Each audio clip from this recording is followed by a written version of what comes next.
hakim sudah mengambil putusan dan dia menyelesaikan problem. Tetapi pada saat yang sama kita bisa menilai apakah putusan itu baik atau tidak, benar atau tidak. Putusan setelah dibacakan itu menjadi milik publik dan kita semuanya bisa membacanya, kita semua bisa mengkritisinya. Ya, saya kira putusan kemarin tidak mencerminkan apa yang seharusnya.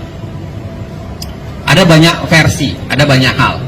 Tetapi kalau kita mau lacak kenapa putusan kemarin menjadi seperti itu, kurang-kurangnya saya kira ada 3 persoalan mendasar. Yang pertama, yang diakui oleh sebagian oleh hakim sendiri. Misalnya oleh Hakim Saldi Isra dan Hakim Arif Hidayat, yang mengatakan bahwa kenapa putusannya menjadi seperti itu, karena ada keterbatasan hukum acara yang terlalu ketat.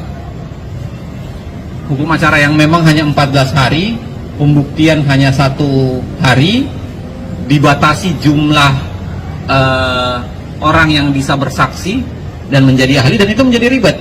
Karena kalau Anda baca putusan MK, salah satu yang banyak dilakukan oleh MK itu adalah menolak dalil pemohon karena pemohon tidak menyertai dengan bukti berupa saksi maupun ahli untuk itu. Padahal saksi dan ahli yang boleh dihadirkan itu jumlahnya terbatas. Dalil yang mau didalilkan itu banyak sekali, misalnya ada 20 sampai 30. Daerah yang mau dipersoalkan itu berapa, bisa ratusan, tapi jumlah saksi dan ahlinya kan dibatasi. Jadi bagaimana mungkin semua bisa tercover oleh saksi dan ahli, padahal pada saat yang sama MK membutuhkan saksi dan ahli untuk melakukan proses pembuktian.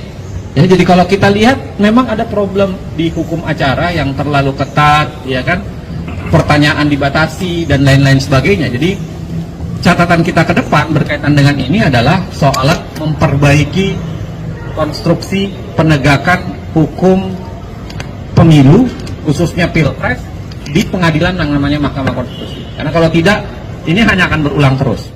3 orang di center itu jelas-jelas mengatakan bahwa harus ada yang bertanggung jawab terhadap kejahatan demokrasi berupa bansos yang direkayasa menuju ke arah pemilihan, dan penggunaan aparat yang direkayasa ke arah pemilihan. Dan saya kira penanggung jawabnya tentu saja adalah presiden. Ya, jadi harus bertanggung jawab. Dan saya kira untuk alasan itu harus kita dorong betul teman-teman di DPR untuk serius mengajukan angket. Harus serius. Karena biar bagaimanapun itu esensi penting nih. Tidak boleh dibiarkan proses yang keliru itu dibiarkan tanpa pertanggungjawaban. Ya, saya kira proses itu silakan berjalan. Teman-teman pengawasan politik silakan melakukan langkah di situ. Plus pada saat yang sama saya kira ini catatan buat masyarakat sipil. Kita juga harus melakukan konsolidasi untuk memperkuat yang namanya kemampuan untuk mengontrol pemerintahan. Salah satu ketakutan terhadap kemenangan saat ini adalah ketika demokrasi bisa diinjak-injak dengan mudah. Ketika proses penegakan hukum, pemerintahan itu dirusak. Nah, siapa yang bisa menjamin bahwa masa 2004 sampai 2009 tidak akan mengulang penindasan yang sudah terjadi sekian lama di bawah rezim Pak Jokowi? Apalagi rezim anaknya ini kan kayak melanjutkan aja kan. Ini saya pakai istilah kayak orang main game. Batas main game cuma 2 kali, dia mau main 3 kali sampai 4 kali, dia bikin akun baru.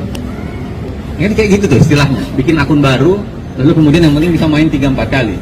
Nah, maksud saya adalah ada kemampuan kita harus untuk mengingatkan, ya, dan melakukan perlawanan di titik itu.